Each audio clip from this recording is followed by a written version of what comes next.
There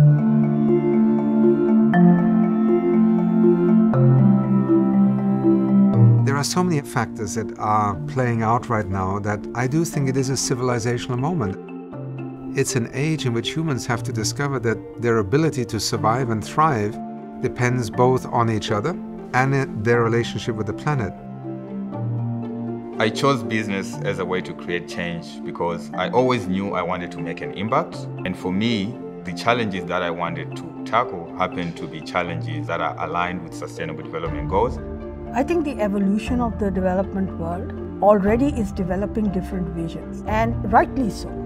I don't think that development will come with only a single focus or a single vision, because they have to cater to so many different situations.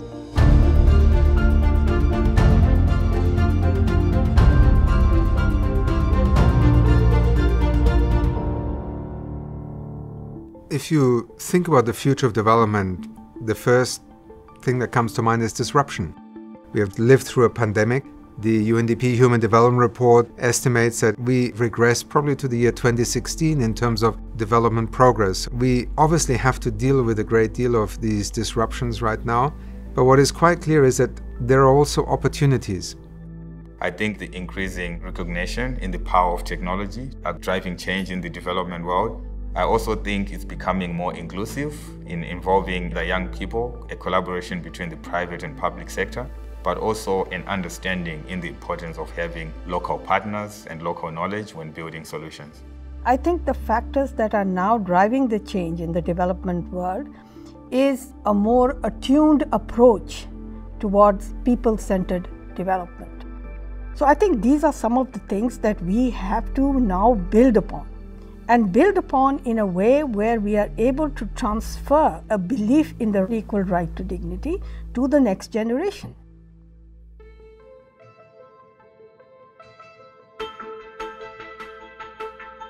When it comes to our planet, climate change, loss of biodiversity, we are living through seismic shifts in the way that this planet will either be able to continue to function or not.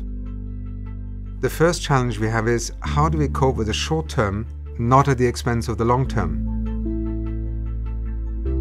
The way I define intergenerational equity is very simple. It's making sure that the generation alive today does not compromise the needs and the interests of those to come. It means that in every action that we take and the decisions that we make, we are keeping in mind the impacts of those decisions and actions. I think that is going to be part of the debate of our generation and the next generation. How do we set the parameters for making decisions about what matters and which things we want to invest? And that takes me to a more fundamental issue, which has to do with the way that we also measure progress. Because this notion of the gross domestic product being really the only singular figure with which we judge an economy's health or lack of health, its success, is just very misleading. The kind of progress that I see for the future in the human rights field is, I think of it as one step forward, two steps backward. So even that one step forward brings us more and more opportunities to open more ways for people to see development as a link towards the realization of human rights. My vision for the future of development is one where all people have access to the resources and opportunities that they need to grow and succeed, regardless of their background and circumstances. It's not always about giving aid, it's more about working with local communities and empowering them and supporting them to not only help themselves, but also help the world as a whole. The most important change that I see in terms of my own human rights work with vulnerable communities is where it has been possible for us not to be the agents for those communities. You transfer leadership to the communities themselves and increase their ability to organize themselves. You can't be somebody else's agent of change forever. Digitalization is changing virtually every aspect of development. And something we might not have thought imaginable just a few years ago is today a reality. These are extraordinary breakthroughs. I'm the co-founder and CTO of Fixa, and Fixa is a digital staffing agency that connects Africa's frontline workers with job opportunities. Over 400 million workers on the African continent are employed informally, That means they have no formal employment contracts, they have no access to social protection, no access to health insurance, bank accounts. So what we do at Fixer is by digitizing these workers, we provide them a digital career identity that allows them not only to access more job opportunities, but also to access finance. Another example is women in the financial system. Millions of women would never have been able to open an account in the traditional banking system. Today, we see women being able to leverage digital finance systems. They can even borrow money in the morning, buy goods in the wholesale market, sell their goods during the day and repay the loan on their smartphone. This is the kind of technology revolution that can also enable development to suddenly pivot forward in ways that we might not have imagined. When you're using technology, there is always a digital divide, and mainly that is due to access. Our technological solutions should not only be scalable, but they should also take into account people who cannot access specific technologies as well. Especially in countries like mine where, 80% of the people don't have access to mobile phones or the internet. They need to know that there is somebody who's talking about what they feel is their everyday problem. Development is always a commitment to looking for those who are least likely to be able to help themselves. That is how social safety nets are built. That's how social cohesion is built. That's how solidarity in a society grows also. Development doesn't have this possibility of being a top-down approach. It has to be a bottom-up approach.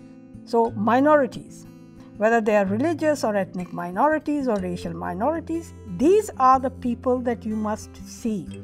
And everybody has rights. Look at the indigenous people, for instance. The fact that they lost these rights on the way, and that was called development, now seems such a ridiculous idea to us.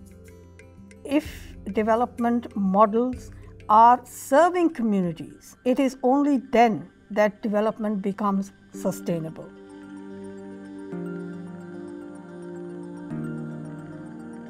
I'm now almost 70 years old, and I know that many of the challenges that I face as a human rights defender or as a woman will not go away in my lifetime. But I have to open the way for others. I think it's very important to involve youth in development planning and decision making, because a lot of these decisions affect youth at the end of the day the most. I think having youth at the forefront will give them a sense of ownership and a sense of leadership to come up with solutions and be responsible for the world that they want to build. The future of development cooperation is a far more attractive one, because it's not one group, one region, one country or one individual coming and bringing something. It's about co-creation with mutual benefits. And that is very much what we are investing in UNDP today when we look at some of the key areas that will shape the development agenda of the future. I see signs of hope every day. As part of the group of elders, we have celebrated these sparks of hope. And these are young people who are taking that initiative of working for peace, for human rights, for democracy. So I do see sparks of hope everywhere. But as I said, these are sparks. We want fires of hope.